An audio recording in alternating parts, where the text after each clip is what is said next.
So I am watching a 2020 documentary called Escape from a House of Horror, and it's about the Turpin children. Now, I've known about this case for quite some time. It's not a case that I was like really that interested in, but I did watch the 2020 episode because I watch a lot of 2020 episodes and I like to keep informed. I have to say, after watching it, I'm truly disturbed at how those parents, and I'm not even going to mention their name because they're not worthy of naming. I'm disturbed and disgusted and horrified at how those parents kept those children. They starved their children. They kept some of their children chained to their beds.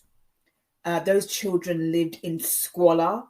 The house looked like a hoarder's house. They had body cam footage going into that house, and the place was an absolute mess.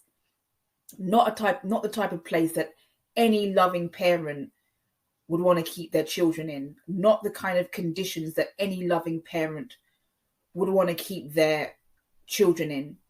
And after watching that episode, I am just absolutely disgusted because I know for a fact that they are not the only children who are living in these conditions.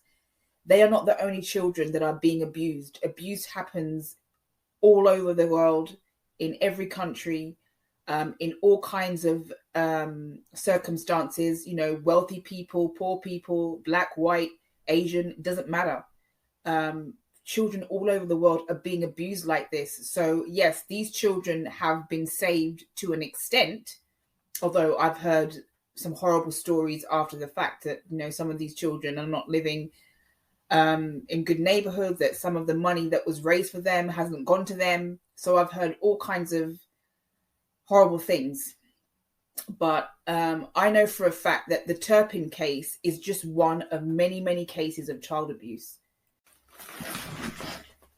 You would think that after all the true crime cases that I've covered on this channel and the true crime cases that I've researched and read about and watched documentaries on would give me a thick skin, so I would be immune to, the worst. I mean, I've read and watched and consumed the worst true crime case stories in the world. I mean, it doesn't get much worse than the Chris Watts case and the Vallow case. And even though this case doesn't involve murder, it's still true crime. And, you know, this couple got married when they were young. And the woman, Mrs. Turpin, she was only, I think, 16 when she married her husband, and he was older. And apparently she has a background of abuse herself, which you will often find in parents who abuse their children. Often at least one or both of the parents have come from families where there has been some type of abuse, and abuse happens in many, many forms. And, I just think about my childhood. I had a mixed childhood. I had happy times and I had bad times. But, without going too deep into things, I think about my childhood in comparison to theirs. You know, I was never starved. I was never chained to any beds. My childhood certainly wasn't perfect, and I will talk about that one day with you. I'll share that one day with you. But, you know, when I compare my childhood to theirs, and I think about, you know, all the resources that I had growing up, and you know, the access that I had and the environment that I grew up in, it's just, and like I said, my childhood was nowhere near perfect. But when I compare my childhood to theirs, it's just chalk to cheese. I mean, I just cannot imagine growing up in those circumstances, and not being mentally damaged. Those children will be damaged forever, mentally, emotionally, psychologically. And it's very, very frightening that these parents got away with it. And what I find really interesting, because I think that this whole case, the Turpin case, and specifically the Turpin case, I'm not talking about generic cases, I think it was all about control. I think that both parents, I do believe that both parents have a mental illness, yes. But I believe also that they knew right from wrong. I think they absolutely, without question, knew that they were mistreating their children, that they were harming their children. that they were growing their children up in a terrible environment. They knew what they were doing. They knew that they were abusing these kids. And actually, when you watch the body cam footage and you see their faces as these cops and these police guys are coming into the house and looking at their house, you can actually, when you, especially with her, Mrs. Turpin, you can see that she's really, really nervous, and you can see that she doesn't want them in the house. She doesn't want people to know what she's been doing to her children over these years. And you can tell that she knows that she's doing wrong, that she's been raising these kids in absolutely abhorrent conditions. And I personally think this is these people in particular, and abuse in general has a lot to do with wanting to be in control.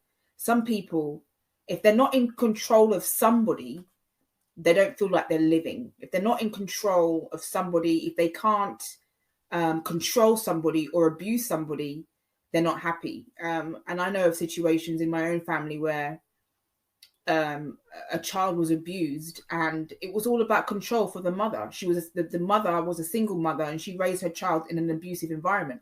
Nowhere near as abusive as the Turpin children grew up in. Nowhere near. But, I think it was all about control. And I think in this case, it was all about controlling these kids and having these children under control, having as many children as possible to control.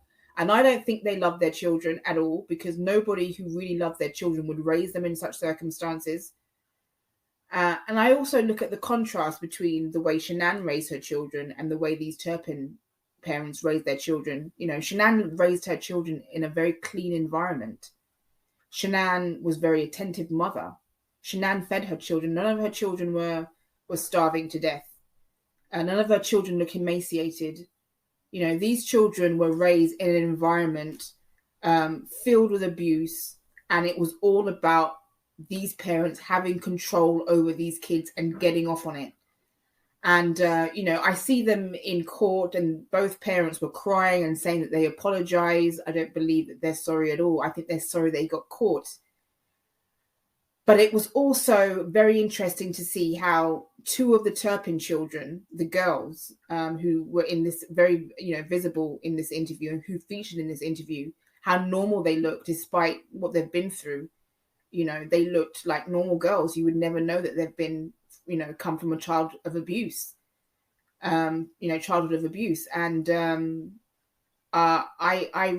not a religious person at all, but I do wish the best for these children, and I can't even imagine what the rest of their life is going to be like. The psychological damage that's been done to them because of these horrible, horrible parents who don't deserve to breathe the same air as we do. I mean, these parents deserve to be in prison for the rest of their lives for what they did to their children.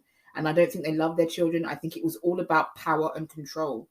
And that is the case for a lot of people who commit crime. It's about power and control.